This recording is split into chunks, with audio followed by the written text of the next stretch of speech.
Alright, so in this video we're going to be talking about the tib solo bar versus the original tib bar that has attachment for both feet. Now first and foremost, let's set the score straight that weighted version of tib raises are better than any type of banded version tib raise you will ever do. When you use a band, the strength curve just isn't the same as a dumbbell. You're going to have all the resistance at the top and very little to no resistance at the bottom. And arguably, the most beneficial aspect of doing a tib raise is strengthening out of the lengthened position at the bottom. So dorsiflexing from a maximally plantar flexed position, and then eccentrically controlling down into that plantar flexion contraction, which actually will improve your plantar flexion range of motion. So that lowering down phase into the stretch is also a super important aspect of this exercise. And when we use a band, we lose all those benefits because there is minimal to no tension at the bottom. So you need to ditch the band 100% if you're ever going to be doing a tib raise exercise. Now you could make the argument that a bodyweight tib raise is all that is needed, but again, the progressive loading nature of an exercise and being able to gradually increase the resistance and start anywhere based upon anybody's capability to go through a full range of motion is super valuable to be able to do using a weighted implement that allows you to do the tib raise. Whereas body weight, if someone can't do a body weight standing heel raise, which is very prevalent, especially in the aging population, then you need somewhere to start. Furthermore, in the athletic population, they're going to quickly outgrow what a bodyweight exercise will challenge them with. So in either end of the spectrum, you need to be able to do this with a weighted implement. Now the most common alternative that you'll see for the tib raise is using a kettlebell and putting that attached to the bottom of the feet.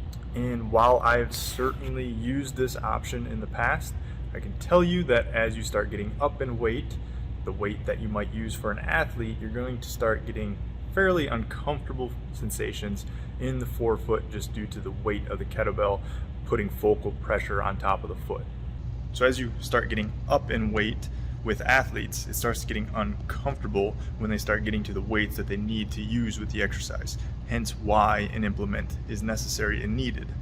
Most of the lighter kettlebells have a super small handle, and as a result, the dinky handle doesn't allow you to fit a foot inside there like what a larger handle would allow for. So while you may have a stack of kettlebells laying around your gym, it's not always going to be useful, and you still need to consider having some sort of tib bar at your disposal. Now myself personally, I like the tib bar solo. One of the biggest benefits I feel from this exercise is the ability to improve someone's plantar flexion through eccentrically lowering the weight down from a dorsiflexed position. So strengthening those tendons as they begin to lengthen. That's going to improve your range of motion. This will help someone who is unable to sit their butt on their heels because they don't have the ankle range of motion for that. This will also help someone be able to get up higher on their tippy toes by simply having larger range of motion in plantar flexion. And the tib solo bar is going to do this much more optimally than the bilateral bar that locks your feet into place and you're just going up and down. There's no rotational component to the bilateral tib bar versus the tib solo bar. You are going to allow the rotation to occur normally, take the foot through a larger range of motion, and as a result strengthen those tendons through a larger range of motion. And we all know in sports the ankle gets put in some awkward positions, so we need to make sure that we're strengthening through that fullest range of motion or through the fullest capability that the person currently has. Furthermore, from a rehab standpoint, being able to isolate right versus left and see the differences in strength, one side versus the other, or range of motion, one side versus the other, is super beneficial to have in the rehab world, hence another win, check mark, in the tib solo bar category. Now there's also some other exercises that become useful with the tib solo bar too, because I know what you're thinking, Greg, I'm going to buy this piece of equipment that's expensive just for one exercise. Well, yeah, you are, because it's a very useful exercise for athletes to help prevent ankle injuries, which are super prevalent. help an individual improve their performance by having a strong foot so they can transmit all that force you're developing from heavy squats, heavy deadlifts down into the floor through a strong ankle. And then furthermore, your older clients that trip and fall, if they can't lift their foot up, they're not going to be able to walk normally. That's why they're scuffing their feet all the time, and your grandmother's yelling at your grandpa because he's scuffing his foot as he's walking around. So in addition to the rotational ankle exercise that I showed before, I also like to do resisted marches with the TIB Solo Bar.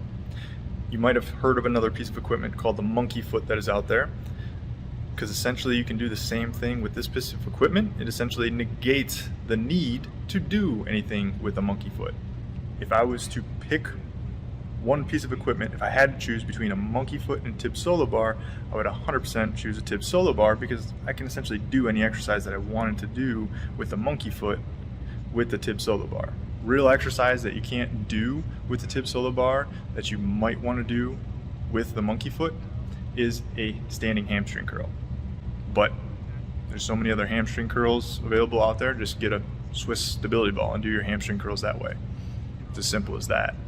Now, because I'm in the rehab space, another exercise that I like to consider, especially in post-op ACLs or someone who's experiencing a lot of pain, where we might not be able to load somebody heavy, what we do often, early scenarios in post-op ACLs and other lower extremity injuries, is do blood flow restriction training, which allows you to do other exercises such as knee extension with a low load and still get a lot of the strength training hypertrophy benefits that you would get out of a heavier knee extension machine exercise, especially early on when we have to be careful of what type of load we're using.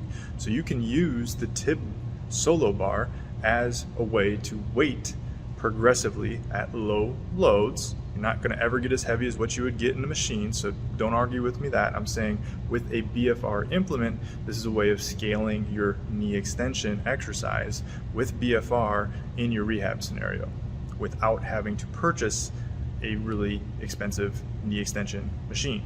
The knee extension machine is still useful later on, so if you see a ton of ACLs, you probably want to have some way of doing leg extensions in a resisted format, or encourage the person to go to an Anytime Fitness where there are those machines. But again, in the early stages of rehab, or if your clinic just simply doesn't have the budget for a big machine, you can get away with these low load knee extensions with the TIB Solo Bar, with BFR, until you can start loading more aggressively with things such as squats and lunges. Sure, ankle weights might work better there too, but a lot of people will only have ankle weights that go up to 5 pounds. You need to load more than 5 pounds, and you already have this implement. You don't have to have 10 different ankle weights laying around and taking up space in your gym or in your rehab facility. You can have ankle weights that are 2 pounds, 3 pounds, and then anything north of that, you just use your TIB bar for the majority of the exercises that you might choose to do. So as you can see, there's a lot of versatility in the TIB Solo Bar. I'd encourage you to get one yourself. It's the best product out there on the market for what you're getting.